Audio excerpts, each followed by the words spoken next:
अनंत कोटी ब्रह्मांड नायक राजाधिराज योगीराज परब्रह्म सद्गुरु श्री स्वामी समर्थ महाराज यांच्या कृपेने आज ही स्वामी समर्थ महाराजांची कथा आहे। जय स्वामी समर्थ महाराज माझ्याकडून वचन घेतले ते मी तुमच्याकडे थोडक्यात सांगण्याचा प्रयत्न। सद्गुरु श्री स्वामी समर्थ महाराज की जय। अनंत कोटी ब्रह्मांड नायक राजाधिराज योगीराज परब्रह्म सद्गुरु श्री स्वामी समर्थ महाराज यांच्या लिहायचा अनंत आहे, कारण की तो ब्रह्मांड नायक आहे। ब्रह्मांड नायक प्रत्येक लीला करत असतो आणि ती भक्तासाठी। महाराज एक दिवस कृष्णाच्या पंचाच्या घराजवळ आंब्याच्या झाडाखाली बसलेले होते आणि एक नाभिक तिथं आला आणि स्वामींच्या पायांचे नख काढू लागला।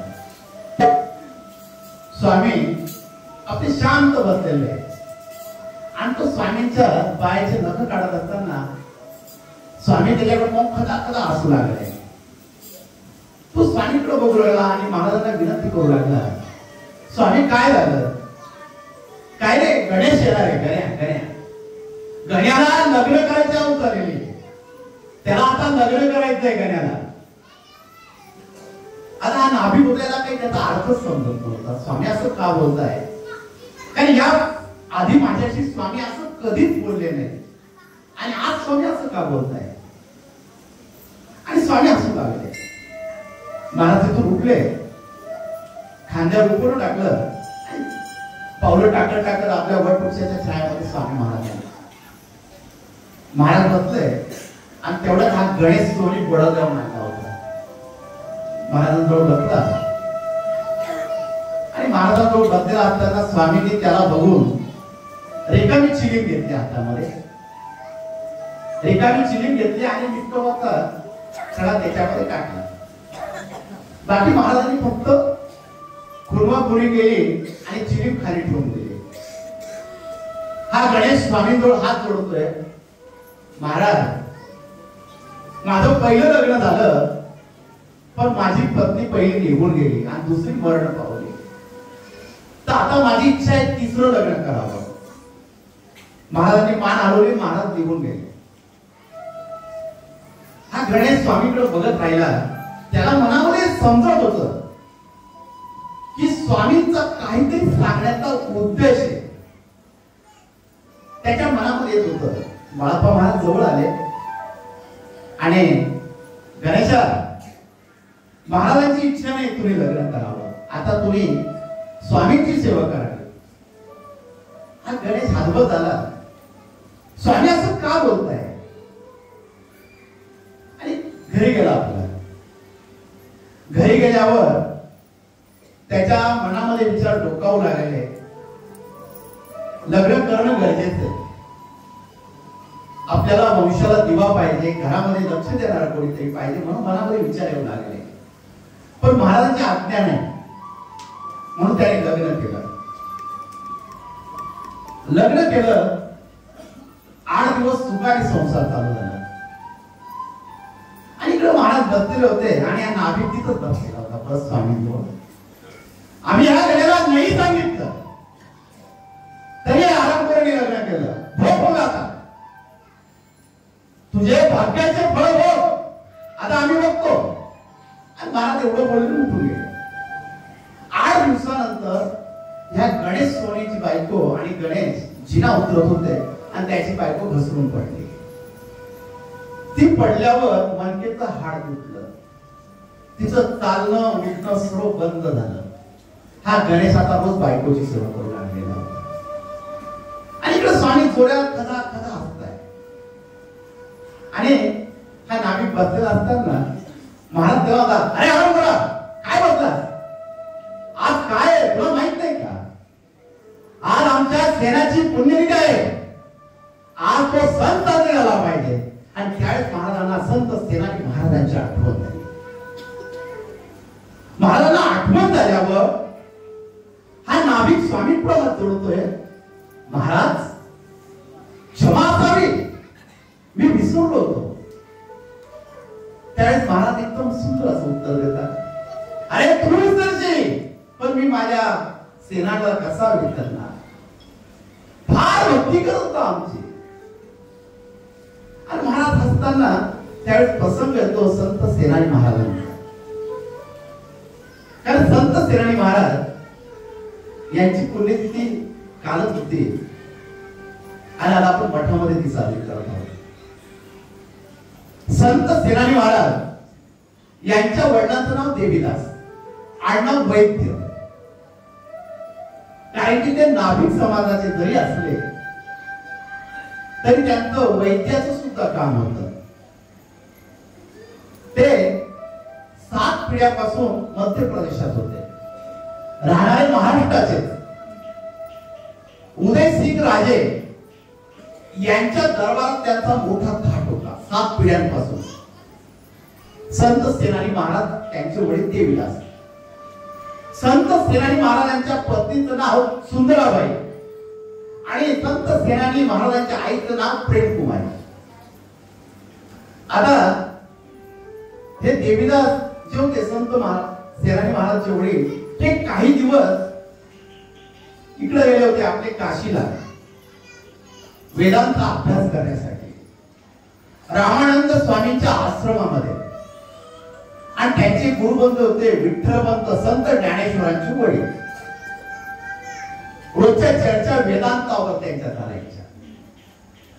त्यावेळेस रामानंद स्वामी एकच बोलायचे, तुम्ही किती विचार करा आणि किती चर्चा करा, पण खरा भगवंत बघायचा असेल तर महाराष्ट्रातच आहे. माझा पांडुरंग. जीवनामध्ये जर तुमचं जीवन जर सार्थक करायचं असेल तर एकदा पंढरपूरला विठुरायाच्या चरणावर आपलं मस्तक ठेवलंच पाहिजे आणि तिथला पांडुरंग हा बघितलाच पाहिजे, हे वारंवार सांगत होते. आणि त्यांची दीक्षा घेतल्यानंतर ते परत आपल्या घरी आले, आपल्या गावी आले. विठ्ठलपंत आळंदीला आले. आळंदीला त्यांना 3 लेकरं झाले, संत ज्ञानेश्वर, निवृत्ती ज्ञानदेव, सोपान मुक्ताबाई. आणि इकडे हे घरी आल्यावर परत आपल्या दरबारामध्ये जाऊ लागले. वय झालं आणि विठ्ठलपंतांचं काय चाललं हे पाहण्यासाठी ते काही दिवस आळंदीला आलेले होते. आणि विठ्ठलपंतांचं दुःख पाहून त्याचं दुःख अनावर झालं. संत सेनानी महाराजचे वडील आता वय झालेलं होतं आणि मृत्यूचा क्षण जवळ आलेला होता.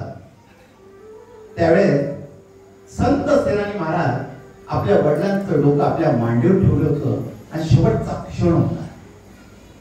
त्यावेळेस देवीदास महाराज सांगते आपल्या मुलाला, संत सेनानी महाराजाला, सेना सेवा कर, दरबारात राहा, पण आयुष्यात एकदा तरी पंढरपूरला जा, पांडुरंगाचं दर्शन घे. अरे हा पांडुरंग आपण ज्याची भक्ती करतो तो त्याच्या सेवकाची भक्ती करत असतो, त्याची सेवा करत असतो. त्याचे चरण सोडू नको. एकदा तरी पंढरपूरला जा. आणि एकदा पंढरपूरला गेला, आळंदीला माझे गुरुबंधू असतात विठ्ठलपंत, त्यांच्या मुलांना ज्ञानदेवाला एकदा भेटून ये, बस जीवनाचं सार्थक होईल तुझं.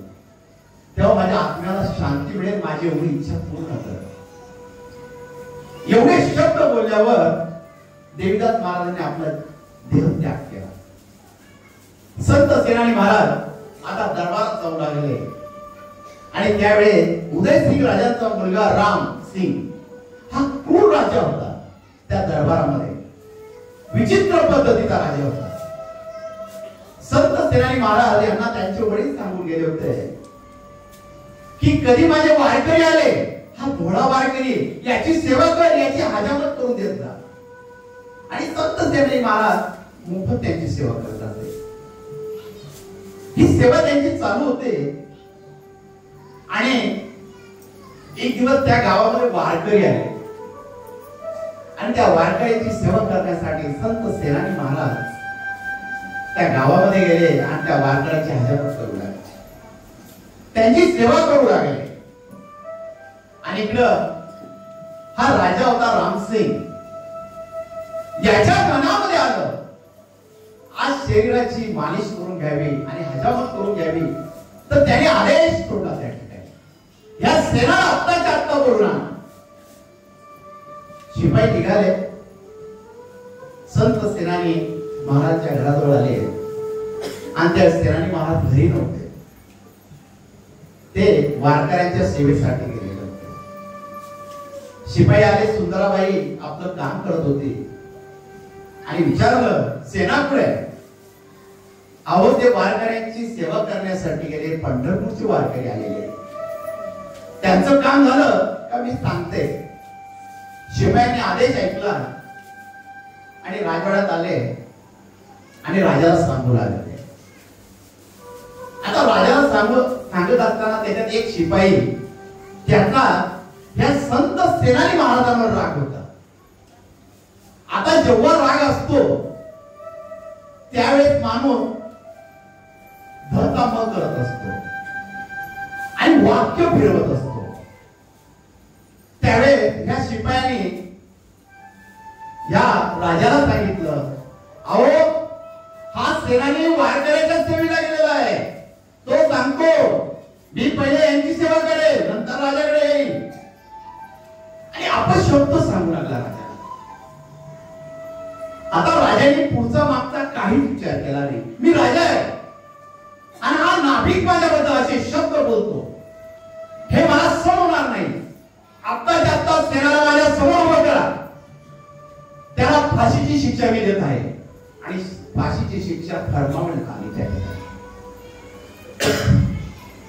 आणि हे शिपाई सेनानीकडे निघाले. इकडे मला पांडुरंग हा सर्व प्रसंग बघत होता आणि त्यावेळेस विठ्ठलाच्या डोळ्यामध्ये पाणी आलेलं होतं. पाण्याचे थेंब पडले आणि पांडुरंग त्या ठिकाणी म्हणतोय, अरे माझ्या सेनानी काय चुकी केली? माझ्या वारकऱ्यांची सेवा करत होता आणि हा राजा त्याला फाशीची शिक्षा देतोय. आणि ह्या विठ्ठलाने संत सेनानी महाराजांचं रूप धारण केलं. संत सेनानी महाराजांचं रूप धारण केलं. राजवाड्यामध्ये येऊन उभा राहिला. राजा बसलेला होता. राजा बोलतो, अरे सेना, जास्त झाला तुला, माज आला. वारकऱ्यांची सेवा करतो, आम्ही बरोबर आला नाही. हा पांडुरंग त्या राजाला हात जोडतोय संत सेनानी महाराजांच्या रूपामध्ये. महाराज चुकलो, आता वय झालं, ऐकू येत नाही. तुम्ही बोलवलं क्षमा असावी. मी तुमची सेवा करतो ना, मला क्षमा करा. राजाने बोलवलं आणि त्यावेळेस असं सांगितलं जातं, या रामसिंग राजाला कोड होतं अंगाला, हाताजवळ, आणि त्याला त्याचा फार त्रास होत असे आणि शरीराची खूप आग उडत असे या राजाची. संत सेनानी महाराज पांडुरंगाने रूप घेतलेलं होतं आणि राजाजवळ गेले. त्यावेळेस काही स्प्रे बी काहीच नव्हते. एक वाटी असायची, त्या वाटीमध्ये पाणी असायचं आणि त्याच्यामध्ये हजामत केली करायची सवय असायची. राजा बसलेला होता आणि राजाची हजामत संत सेनानी महाराजांनी सुरू केली. आणि सुरू केली असताना राजाला आराम वाटू लागला. राजाचं लक्ष अचानक त्या वाटीवर गेलं, पाण्याच्या वाटीवर.